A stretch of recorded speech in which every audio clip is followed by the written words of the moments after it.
El silencio en Stalingrado, a finales de 1942, no era un silencio cualquiera. No era ese tipo de paz que sientes en una tarde de domingo en el campo.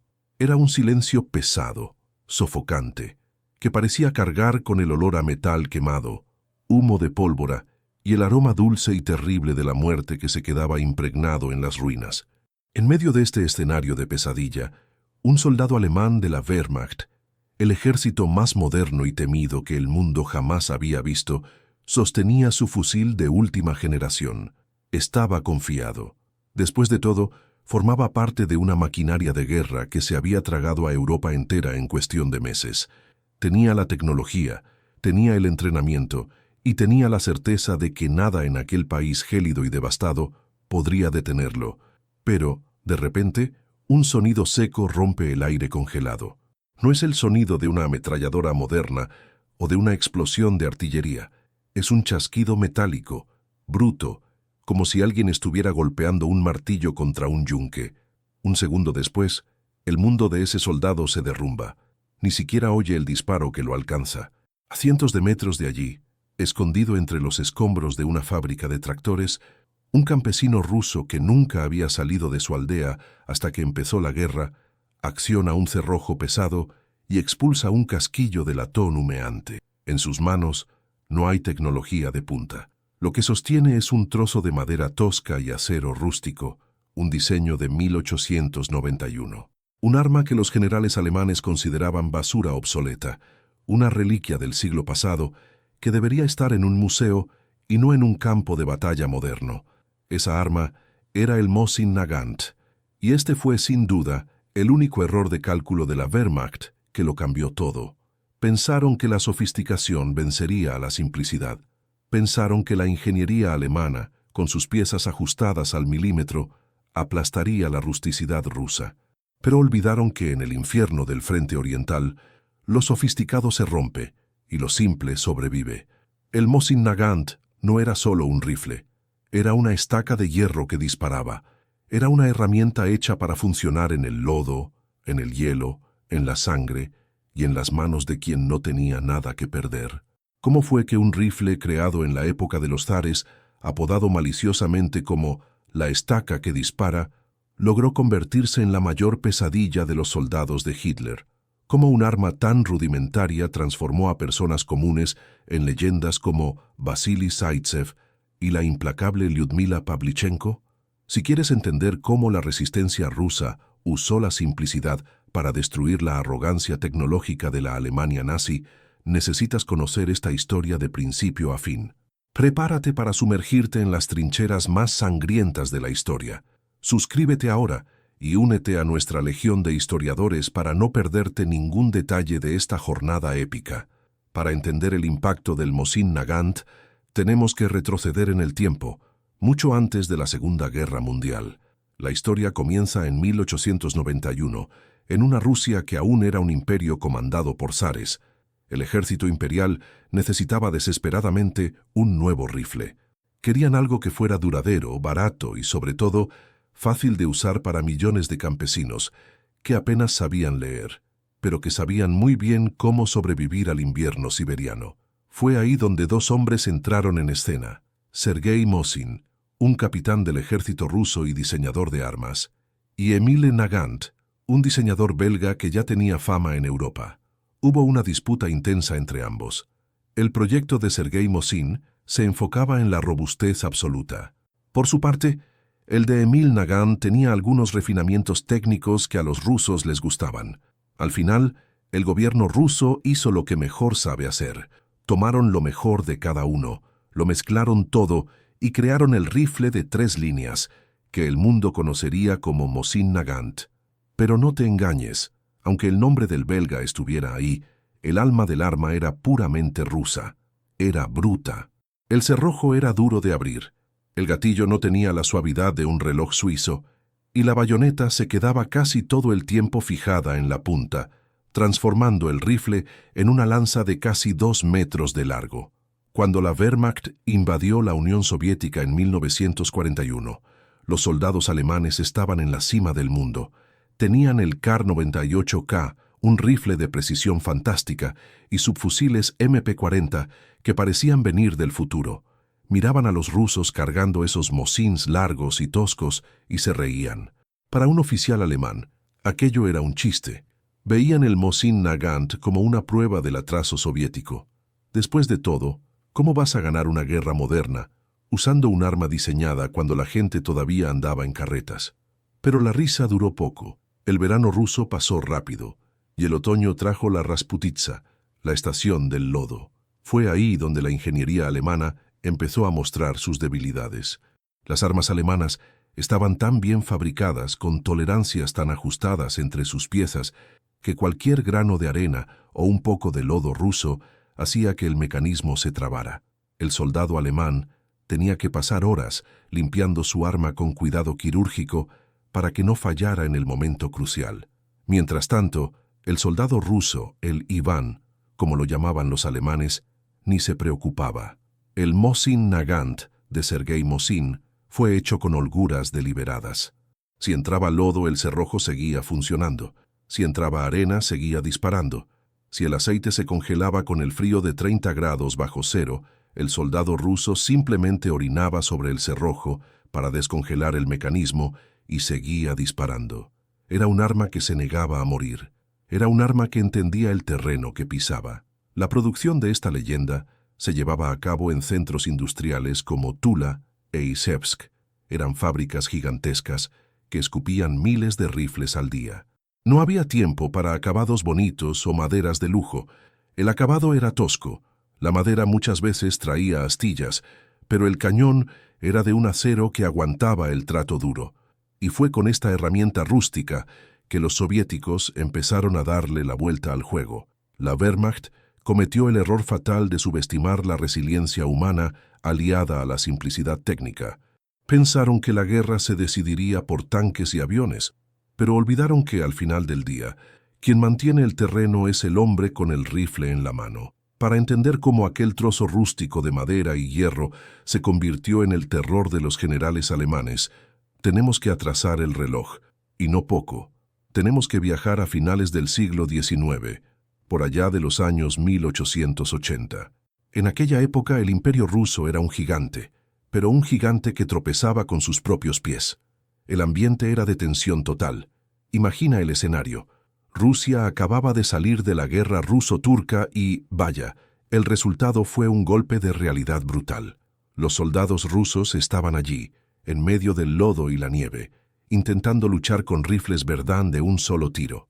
Era puro sufrimiento. Mientras tanto, los turcos estaban ahí repartiendo plomo con rifles Winchester americanos que disparaban varias veces sin tener que recargar. Fue una masacre. Los generales rusos vieron aquello y pensaron, o cambiamos o nos borran del mapa. El problema es que Rusia no era exactamente un polo de tecnología de punta en esa época. El país era inmenso, pobre, y la mayoría de la gente era campesina, personas que nunca habían visto una máquina compleja en su vida. Así que el desafío era inmenso, crear un arma que fuera moderna, pero que cualquier sujeto que nunca hubiera salido del campo pudiera operar sin cometer errores. El zar dio la orden y comenzó la búsqueda. Fue entonces cuando entraron en escena dos tipos que iban a cambiar la historia de las guerras para siempre. Por un lado, teníamos el orgullo nacional, el capitán Sergei Mosin. Era un hombre del ejército imperial. Conocía la realidad de la tropa y sabía que en manos de un soldado cansado y con frío, lo que es muy delicado se termina rompiendo. Por el otro lado, cruzando la frontera, llegó el extranjero Emil Nagant, un diseñador belga que ya era un viejo conocido en Europa por fabricar armas refinadas y con estilo. La disputa entre los dos fue como una final de campeonato, de esas de morderse las uñas. Emil Nagant trajo un proyecto que era una belleza, todo elegante, con un mecanismo de alimentación que funcionaba como un reloj suizo. Los oficiales rusos se quedaron babeando, pero Sergei Mosin no estaba para bromas. Su proyecto era rudo, directo al grano, sin adornos. Si el rifle de Nagant era un coche de lujo, el de Mosin era un tractor hecho para aguantar lo que sea. Y en medio de esta pelea de egos y de ingeniería, la Comisión rusa hizo algo que hoy en día llamaríamos un tremendo apaño oficial. Tomaron el cuerpo y la resistencia del rifle de Mosin y lo mezclaron con algunos detalles del sistema de alimentación de Nagant. Y así, en 1891, nació el Mosin Nagant. Pero los rusos, con ese carácter orgulloso que tienen, ni siquiera querían usar el nombre del belga. Para ellos, el arma era el rifle de 3 líneas. Y si te estás preguntando qué es eso de las líneas, tranquilo que te lo explico. En aquella época, Rusia todavía usaba unas medidas antiguas, y una línea equivalía a 1/10 de pulgada.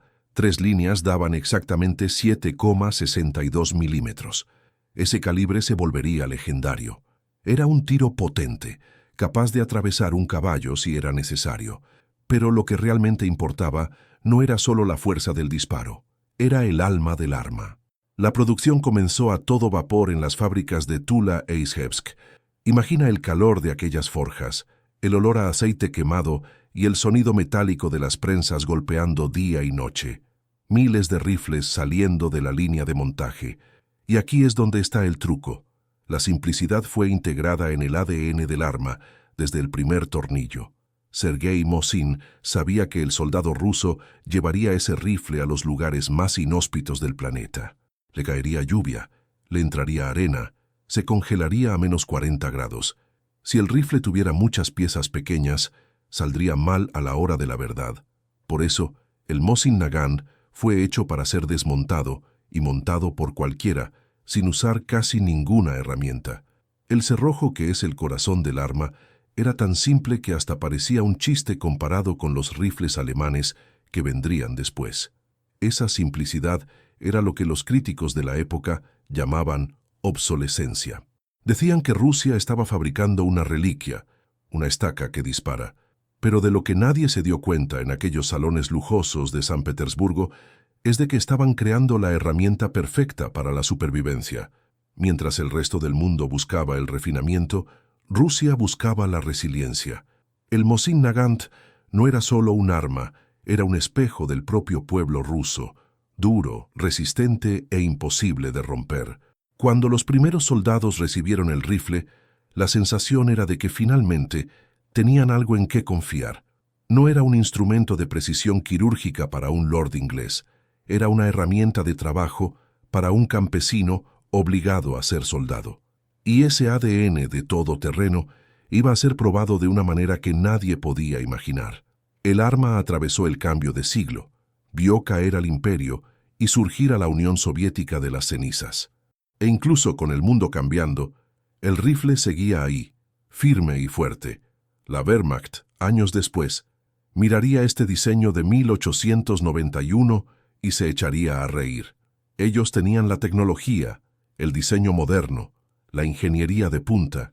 Pensaron que luchar contra hombres armados con Mosin Nagants sería como un equipo profesional jugando contra aficionados. Pero lo que los alemanes no entendieron es que, a la hora de la verdad, en medio del barro y del hielo, la sofisticación puede volverse tu peor enemiga. El rifle de Sergei Mosin no necesitaba mimos, no necesitaba aceites especiales o limpieza constante de laboratorio. Solo necesitaba a un hombre con ganas de luchar. La simplicidad técnica que nació de aquella disputa entre Mosin y Nagant terminó creando un monstruo de eficiencia. Cada detalle, desde la bayoneta que parecía un destornillador gigante hasta el riel por donde entraban las balas, fue pensado para no fallar nunca. Si la munición era de mala calidad, disparaba. Si el cañón estaba sucio de hollín, disparaba. Si el soldado estaba temblando de frío y golpeaba el arma contra una piedra, ella seguía lista para el combate. Toda esa resistencia no era fruto del azar o de algún tipo de suerte divina que protegía a los soldados rusos. En realidad, todo esto nació de una filosofía de ingeniería que los alemanes, con toda su manía de perfección, simplemente no lograban entender.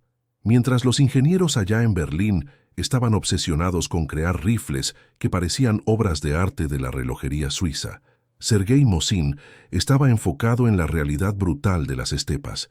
Sabía que, en medio del caos, la belleza no salva a nadie. Lo que te salva es que el trasto funcione cuando aprietas el gatillo.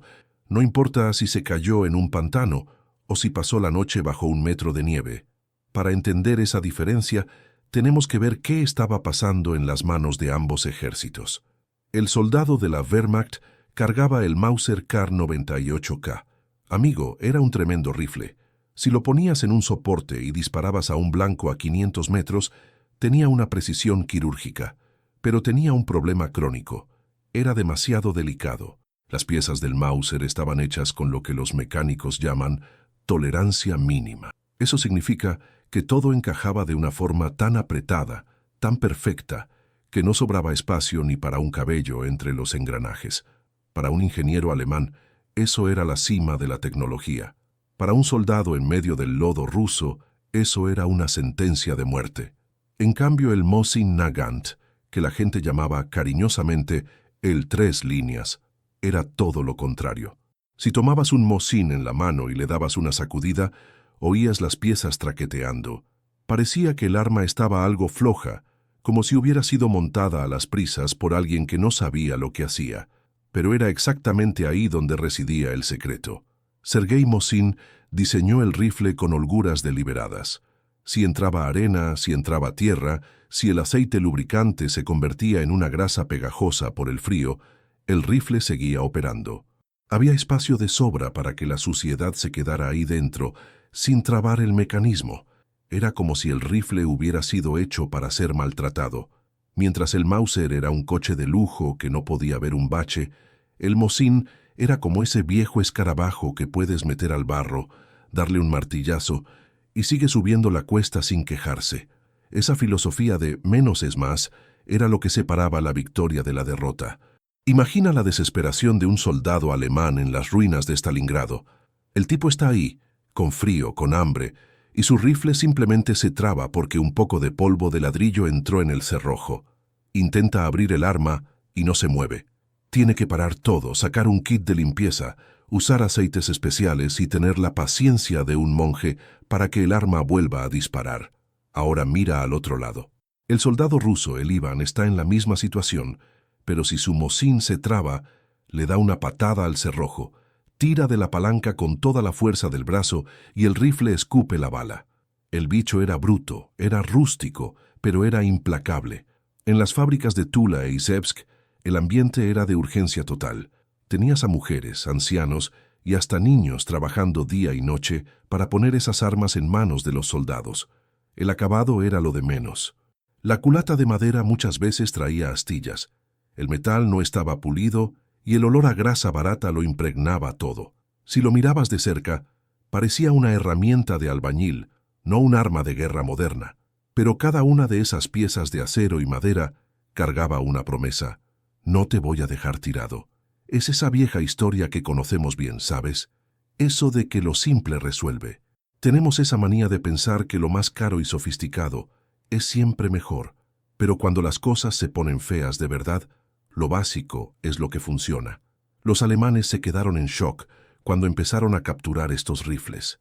Miraban el diseño de 1891 y se reían, pensando que estaban luchando contra un ejército de museo. No lograban concebir cómo un arma tan primitiva estaba causando tanto daño. Pero la verdad es que la Wehrmacht cometió el clásico error de la arrogancia tecnológica. Pensaron que la guerra la decidiría quien tuviera el mejor laboratorio, cuando en realidad la decidió quien tenía la mejor resistencia. El Mosin Nagant era la personificación de esa resistencia. Era frío como el invierno siberiano y duro como el carácter del pueblo que lo empuñaba. Y hay un detalle sensorial que poca gente comenta, pero que marcaba la diferencia en el campo de batalla. El sonido del Mosin era diferente. El Mauser tenía un chasquido seco, preciso. El Mosin daba un estruendo que parecía un trueno, un sonido metálico y pesado que resonaba por los bosques de Leningrado. Cuando un batallón entero de rusos empezaba a disparar, el ruido era ensordecedor. Era una sinfonía de destrucción que quebraba la psicología de cualquiera. ¿Y el retroceso? El Mosin daba una coz de mula. Disparar con él no era una experiencia cómoda, era un ejercicio de fuerza bruta. El soldado sentía el impacto en el hombro, sentía el olor de la pólvora quemada entrando por la nariz y veía esa llama enorme saliendo del cañón. Era una experiencia visceral. Esa simplicidad también facilitaba el entrenamiento. No necesitabas un curso de ingeniería para aprender a usar un Mosin. En pocos minutos, un campesino que nunca había visto un arma en su vida aprendía a cargar, apuntar y disparar. Y como el rifle era largo de narices, casi del tamaño de un hombre, todavía servía como una lanza terrible cuando se acababa la munición. La bayoneta del Mosin se quedaba casi todo el tiempo fijada en la punta, lista para el combate cuerpo a cuerpo. Era una visión de pesadilla para los alemanes, ver una ola de soldados rusos saliendo de entre el humo, gritando, con esos rifles enormes apuntándoles. La Wehrmacht empezó a darse cuenta, demasiado tarde, de que la sofisticación era una debilidad en aquel escenario. Sus tanques se averiaban, los aviones no despegaban en el frío extremo y los rifles de precisión se volvían pisapapeles. Mientras tanto, el Mosin Nagant seguía ahí, firme y fuerte. Era el símbolo de una nación que se negaba a caer, una herramienta diseñada para el peor de los mundos. Los generales alemanes miraban el mapa de la Unión Soviética como si estuvieran eligiendo el menú de una cena de gala. Para la Wehrmacht, la invasión que comenzó en el verano de 1941 no era solo una campaña militar, era una demostración de superioridad total. Venían de victorias relámpago en Europa, habían aplastado ejércitos modernos en semanas y sentían que eran los dueños del mundo. Cuando cruzaron la frontera, los soldados alemanes iban con el ego por las nubes, brillando en sus uniformes gris impecables, cargando lo que creían ser el ápice de la ingeniería humana. Para ellos, el soldado soviético era un campesino atrasado, y su arma principal, el Mosin Nagant, era poco más que un chiste de mal gusto, una reliquia de museo que debería estar colgada en la pared de una taberna rústica, no en el campo de batalla moderno. La arrogancia alemana se alimentaba de una obsesión con la perfección técnica. Su rifle estándar, el Mauser Kar 98K, era una joya de la mecánica. Tenía ajustes finos, una acción suave como la seda, y estaba fabricado con una precisión que haría llorar de envidia a un relojero suizo. Cuando los oficiales de la Wehrmacht examinaban un Mosin Nagant capturado en los primeros días de la invasión, se reían. El acabado era tosco. La madera parecía haber sido cortada con un hacha desafilada y el cerrojo exigía fuerza bruta para operar. Llamaban al rifle ruso vara de basura. En la cabeza de los alemanes era imposible que aquella herramienta primitiva, diseñada por Sergei Mosin y por el belga Emil Nagant, allá por 1891, pudiera competir con la tecnología punta del Tercer Reich. Pensaron que se los llevarían por delante, que la guerra sería un paseo por el parque antes de que llegara el invierno. Pero lo que los alemanes llamaban atraso, en realidad, era una comprensión profunda y brutal de la realidad. Mientras los ingenieros alemanes diseñaban armas para ser usadas en campos de tiro limpios y mantenidas por armeros especializados, Sergei Mosin había diseñado algo para el mundo real. El Mosin Nagant fue hecho para ser usado por un hombre que nunca había visto una máquina en su vida, alguien que apenas sabía leer, pero que entendía de supervivencia. El rifle era simple porque la guerra es simple. Apuntas, disparas y el enemigo cae. Si caía en el lodo, lo limpiabas con el pantalón y seguía funcionando. Si el aceite se congelaba, orinabas encima para calentar el mecanismo y disparaba. Esa simplicidad era lo que la Wehrmacht, en su soberbia tecnológica, no lograba entender.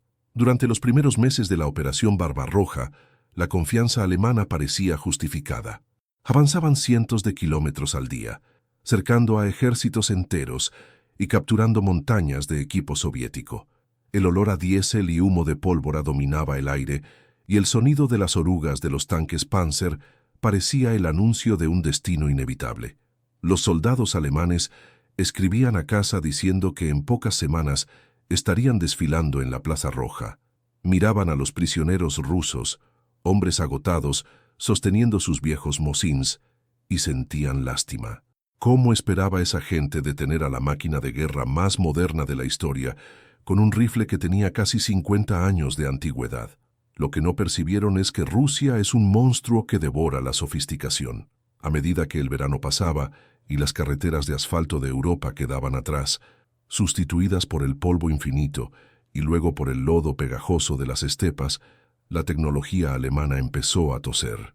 El polvo fino entraba en las tolerancias ajustadas de los rifles Mauser, haciendo que el mecanismo se trabara en el momento crítico. Las miras telescópicas alemanas, delicadas y precisas, empezaban a perder el ajuste con el traqueteo de los camiones y el calor asfixiante. Mientras tanto, el Mosin Nagant seguía igual. No tenía tolerancias ajustadas, tenía holguras deliberadas. Si entraba arena, había espacio para que la arena saliera. Era rústico porque el entorno era rústico. La Wehrmacht creía que la guerra era una cuestión de matemáticas e ingeniería. Calcularon el número de divisiones, la velocidad de los tanques y la cadencia de tiro de sus ametralladoras. Pero olvidaron calcular el alma del hombre que sostiene el arma. El Mosin Nagant no era solo un rifle para el soldado soviético, era una extensión de su tierra. Era un arma que no pedía perdón por ser fea, porque su belleza estaba en su letalidad. Cuando los primeros francotiradores rusos empezaron a aparecer en los bosques y ruinas, la risa alemana empezó a morir en la garganta. Un soldado alemán, acostumbrado a la superioridad total, de repente se veía en una zanja, con la cara enterrada en el lodo, mientras un tiro venido de un lugar invisible derribaba a su comandante. El sonido del Mosin Nagant era diferente, un chasquido seco y violento que parecía rasgar el aire.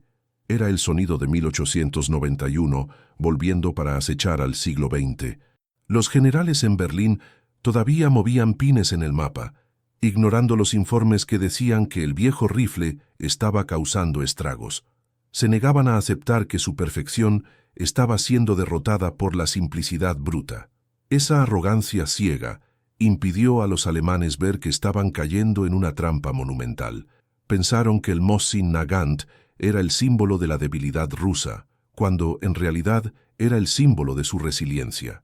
Mientras los alemanes se preocupaban por pulir sus botas y mantener sus armas lubricadas con aceites especiales que dejarían de funcionar a la primera helada, el soldado soviético estaba aprendiendo a convertirse en un fantasma con su trozo de madera y acero.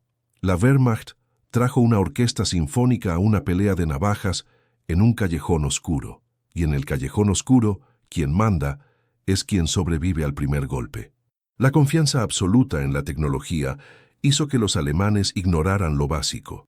No se prepararon para el hecho de que en Rusia todo lo que puede salir mal, saldrá mal. Y cuando el caos se instaló, el Mauser Kar 98K se convirtió en una carga, mientras que el Mosin Nagant se convirtió en un maestro. Los oficiales alemanes empezaron a notar que, incluso heridos, incluso cercados y sin comida, los rusos no soltaban sus rifles. Había una conexión casi mística entre el hombre y aquella arma rústica. La Wehrmacht estaba a punto de aprender la lección más dolorosa de su historia. Entraron en la Unión Soviética pensando que iban a luchar contra un ejército de campesinos armados con palos de fuego obsoletos.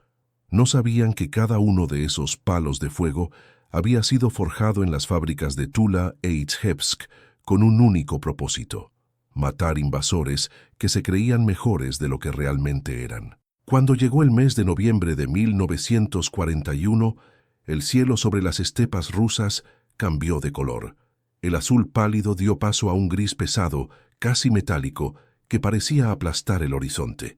Para los soldados de la Wehrmacht, que hasta entonces avanzaban con una confianza inquebrantable, aquel cielo era solo un detalle. Creían que la victoria estaba al alcance de la mano, que Moscú caería antes de que el primer copo de nieve tocara el suelo. Pero lo que no sabían es que la naturaleza rusa estaba preparando una trampa que ninguna ingeniería alemana sería capaz de superar. El frío no llegó con suavidad. Le dio un puñetazo en la boca del estómago a todo el ejército invasor. En pocos días, el termómetro se desplomó a 30-40 grados bajo cero. Es un tipo de frío que no se puede ni imaginar.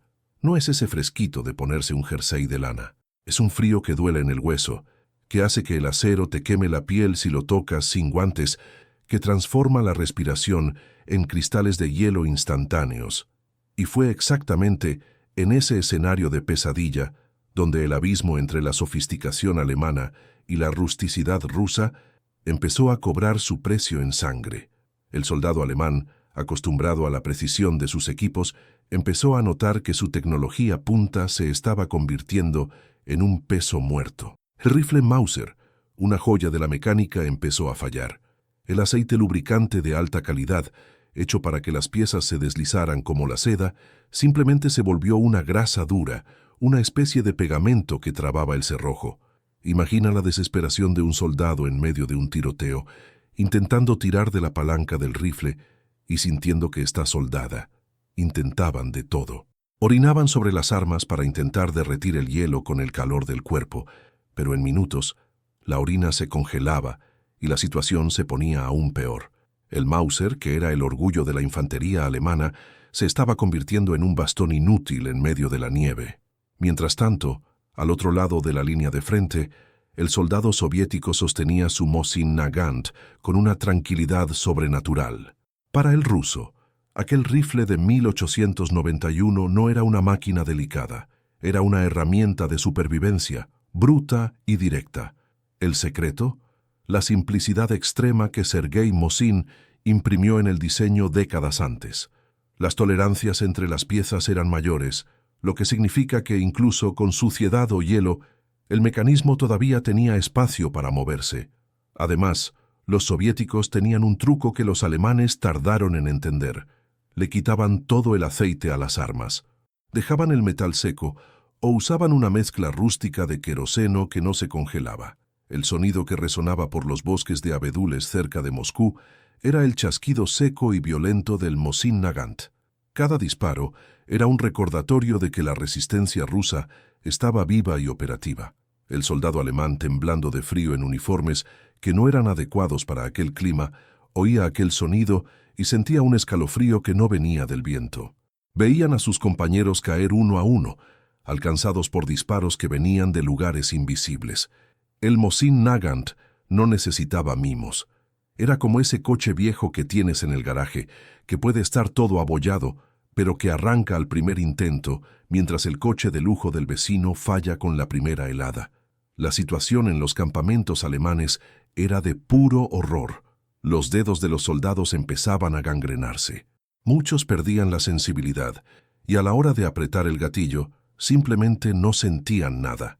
La precisión alemana, tan celebrada en los manuales de guerra, se había convertido en su mayor debilidad. Tenían rifles excelentes para un campo de tiro en Baviera, pero no para el fin del mundo que era el frente oriental. El contraste era brutal. De un lado, el invasor luchando contra su propia arma. Del otro, el defensor en total sintonía con su equipo. El Mosin Nagant se convirtió en el símbolo de este cambio de rumbo. No era bonito, no era ligero, y el retroceso en el hombro del tirador era como la coz de una mula, pero funcionaba. Escupía fuego y plomo, incluso cuando el mundo alrededor parecía estar muriendo congelado. Los soldados soviéticos, muchos de ellos campesinos que habían crecido cazando en esos mismos bosques, sabían exactamente cómo sacar el máximo provecho de esa arma rústica. No necesitaban manuales complejos. Sabían que si el cerrojo se ponía un poco duro, bastaba un golpe seco con la palma de la mano para que cerrara y estuviera listo para el siguiente tiro. En esta fase de la guerra, la psicología de los alemanes empezó a hacerse añicos. Miraban las ruinas y sabían que en algún lugar de allí un Iván estaba con el ojo pegado a la mira de un Mosin. La sensación de impotencia era total. Tienes la mejor tecnología del mundo, pero te deja tirado cuando más la necesitas. El aceite congelado en el mecanismo del Mauser era la metáfora perfecta para la invasión alemana. Una máquina poderosa que dejó de funcionar porque subestimó la brutalidad del entorno y la resiliencia de quien ya nació adaptado a él. Las historias que llegaban a la retaguardia ponían los pelos de punta, relatos de unidades alemanas enteras que fueron diezmadas porque no pudieron disparar ni una sola salva de tiros defensiva. Los rifles estaban trabados. Las ametralladoras no funcionaban y el enemigo avanzaba con bayonetas caladas en la punta de esos cañones largos de acero ruso. El Mosin Nagant, con su bayoneta fija que parecía una lanza medieval, era una visión aterradora surgiendo en medio de la niebla blanca. Era la guerra moderna volviendo a sus raíces más primitivas y crueles. Este primer invierno fue la gran prueba de fuego, o mejor dicho, la prueba de hielo. Fue el momento en que la Wehrmacht se dio cuenta de que la guerra no sería una marcha triunfal, sino una lucha desesperada por la vida. Y en el centro de esa lucha estaba un rifle viejo, de diseño pasado de moda, que se negaba a morir. El Mosin Nagant demostró que a la hora de la verdad, la confiabilidad vale mucho más que la sofisticación. Mientras el soldado alemán intentaba calentar el cerrojo de su Mauser con las manos temblorosas, el soldado ruso solo apretaba el gatillo y dejaba que el Mosin hablara. Y lo que el Mosin decía era que el suelo de Rusia sería la tumba de quien osara invadirlo. Con esa fama de ser un tractor que nunca se detiene, el alto mando soviético se dio cuenta de que tenía una joya en bruto en sus manos. El Mosin Nagant no era solo un arma para equipar a millones de soldados en cargas desesperadas. Tenía un potencial oculto, algo que los alemanes tardaron en entender. Aquel rifle rústico que parecía un trozo de leña con un cañón de hierro encima era absurdamente preciso a largas distancias. Fue ahí cuando la cosa se puso seria y la pesadilla de la Wehrmacht cobró un rostro. O mejor dicho, un cañón largo y silencioso diseñado por Sergei Mosin décadas atrás. El gran acierto fue la introducción de la mira telescópica PU. Si esperas algo súper tecnológico, olvídalo. Era una mira pequeña, simple, hecha de acero y vidrio de alta calidad pero sin ningún adorno. Mientras las miras alemanas eran sensibles y necesitaban un cuidado de joyero, la mira rusa era todoterreno. Aguantaba el trato duro, no se empañaba con facilidad en el frío húmedo. Y lo más importante, permitía que un campesino le acertara en la cabeza a un oficial alemán a 500 metros de distancia. El ejército soviético empezó a producir estas variantes de precisión en masa en las fábricas de Tula e Izhevsk. Querían transformar el frente oriental en un campo de tiro. Y fue en ese escenario de ruinas y humo donde surgieron figuras que parecían haber salido de películas de terror para los invasores. Uno de esos nombres que hacían que la sangre de los alemanes se congelara era Vasily Zaitsev. El tipo no era un superhombre de laboratorio. Era un cazador de los montes Urales que aprendió a disparar cazando lobos y ciervos para sobrevivir. Para él, el Mosin Nagant era simplemente una extensión de su brazo. Zaitsev llevó la mentalidad de la caza al medio de los escombros de Stalingrado. No iba por ahí disparando a lo loco. Esperaba. Se quedaba horas, a veces días, inmóvil bajo pilas de ladrillos, esperando el momento en que un oficial alemán cometiera el descuido de asomar la punta del casco. La táctica era cruel y eficiente. Los soviéticos crearon escuelas de francotiradores para enseñar esa astucia a miles de jóvenes. Aprendían a leer el viento y a tener una sangre fría que ningún entrenamiento de Berlín lograba quebrar. El rifle de 1891, en manos de estos tiradores, se convirtió en un bisturí. Ya no se trataba de volumen de fuego, se trataba del tiro único que cambiaba el destino de un batallón. Y no pienses que esto era cosa solo de hombres. La Unión Soviética puso a mujeres en la línea de frente como francotiradoras y eran letales. La más famosa de todas, Lyudmila Pavlichenko, conocida como la Dama de la Muerte, demostró que el Mosin Nagant no hacía distinción de género. Con su rifle en mano, acumuló 309 muertes confirmadas. Imagina la moral de un soldado alemán sabiendo que una mujer con un rifle de 50 años de antigüedad podría apagarle la luz antes incluso de que oyera el ruido del disparo. La precisión del Mosin Nagant con la mira PU transformó la rutina de la Wehrmacht en un infierno psicológico. Los soldados alemanes tenían miedo de ir al baño, miedo de encender un cigarrillo por la noche. El silencio de los frentes de batalla se volvió más aterrador que el ruido de las explosiones, porque el silencio significaba que los francotiradores estaban observando.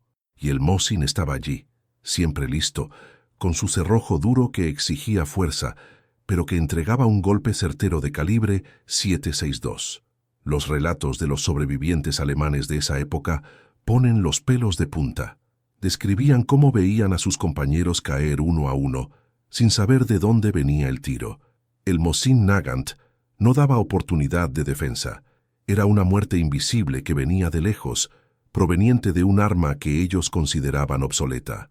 Los rusos usaban el terreno a su favor, camuflándose con lo que tenían: nieve, lodo, restos de paredes.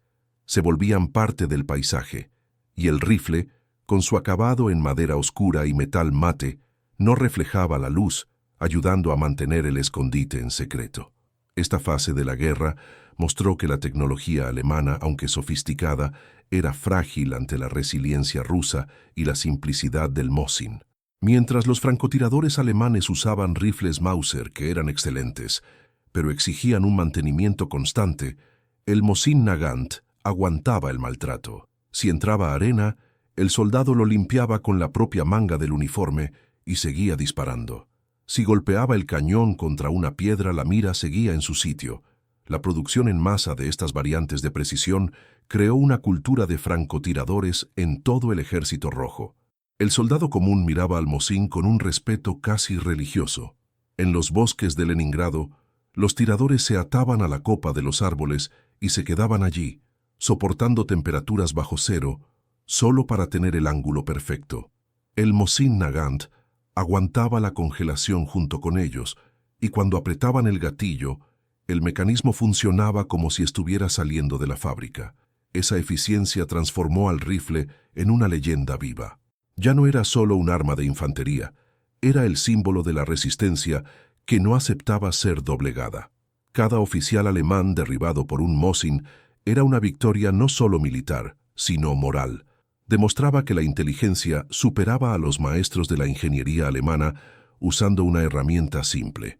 El impacto psicológico de esto fue tan grande que los alemanes empezaron a intentar copiar las tácticas e incluso a capturar los Mosins para uso propio. No era raro ver a un soldado de la Wehrmacht preferir usar un Mosin Nagant capturado con Mirapu antes que su propio equipo. Sabían que en aquella cantera que era el Frente Oriental, lo que importaba era lo que funcionaba a la hora de la verdad, y el Mosin funcionaba siempre. Pero en medio de aquella carnicería de Stalingrado, surgió un hombre que transformaría ese trozo de madera y hierro en un instrumento de puro pánico. Su nombre era Vasily Zaitsev. No era un soldado de élite entrenado en academias lujosas. Era en su esencia más pura, un cazador. Para entender el terror que sembró, tenemos que viajar a los bosques helados y las cumbres aisladas de los montes Urales. Allí, el pequeño Vasily aprendió a disparar incluso antes de aprender a leer bien. Su abuelo no le daba juguetes, le daba responsabilidades. La regla en la casa de los Zaitsev era simple: si quieres comer, tienes que cazar. Y cazar en los Urales no es para cualquiera. Pasaba horas, a veces días, inmóvil en la nieve, esperando el momento exacto en que un lobo o un ciervo bajara la guardia.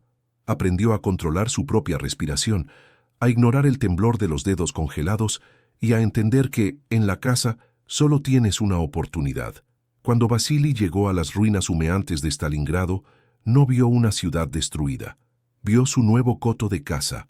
Mientras los generales alemanes intentaban aplicar tácticas de guerra moderna, Vasily usaba la sabiduría ancestral de los bosques. Sabía que el Mosin Nagant era todo lo que necesitaba.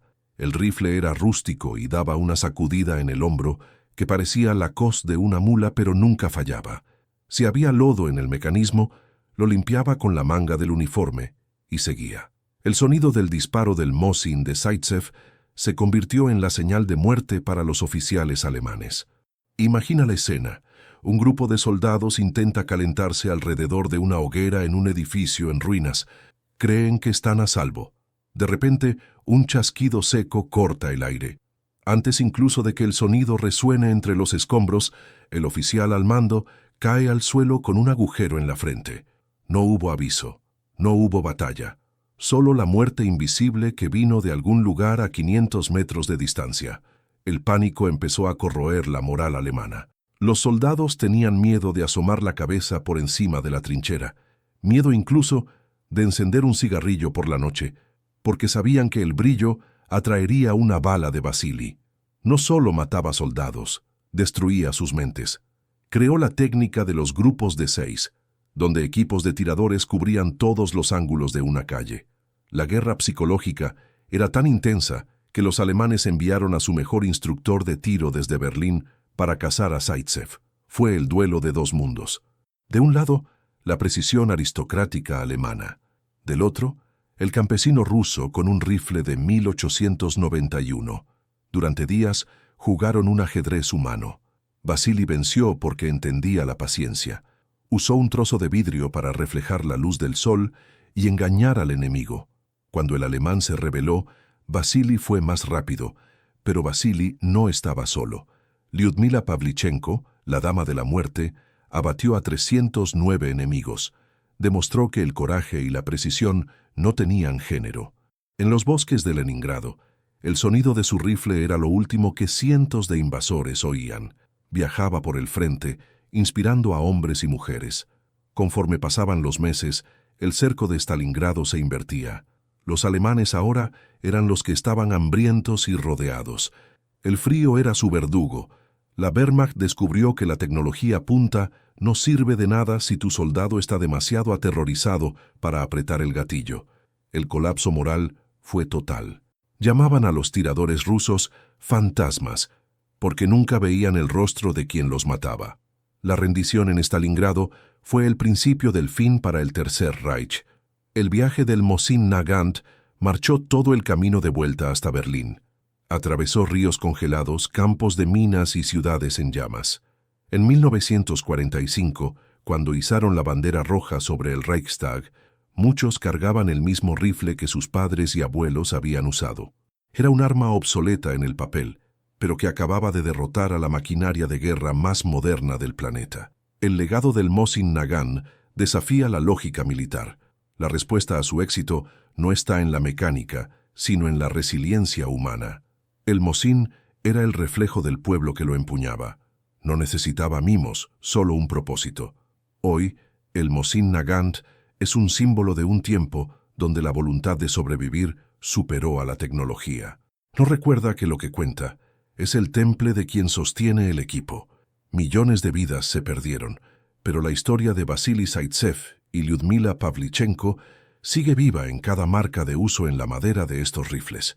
Esta historia nos enseña sobre la arrogancia de quien subestima al adversario y sobre la fuerza de aquellos que luchan con la espalda contra la pared. La guerra es una tragedia, un infierno que consume lo mejor de nosotros. Pero al mirar al pasado, vemos que el coraje individual puede cambiar el curso de la historia. El rifle Mosin Nagant se convirtió en el martillo que ayudó a romper las cadenas de la tiranía en Europa. Si has llegado hasta aquí, es porque entiendes que la historia está hecha de personas y sudor. El sacrificio de aquellos que lucharon en las ruinas de Stalingrado resuena hasta hoy, sirviendo como un recordatorio brutal del costo de la libertad y de la locura de la guerra. Que podamos aprender de estas lecciones para que el sonido de los rifles nunca más tenga que ser el único diálogo entre las naciones. Dale me gusta a este video si te ha parecido una jornada épica y suscríbete al canal para no perderte las próximas inmersiones en los eventos que dieron forma a nuestro mundo. Tu participación es lo que mantiene viva la historia. Y ahora quiero saber de ti. En tu opinión, ¿cuál fue el factor decisivo para la victoria en Stalingrado? Deja tu comentario abajo y continuemos esta conversación. ¿Qué batalla o arma legendaria quieres ver por aquí en el próximo documental? Tu comentario puede ser el tema de nuestro próximo video. Gracias por vernos y hasta la próxima, historiadores.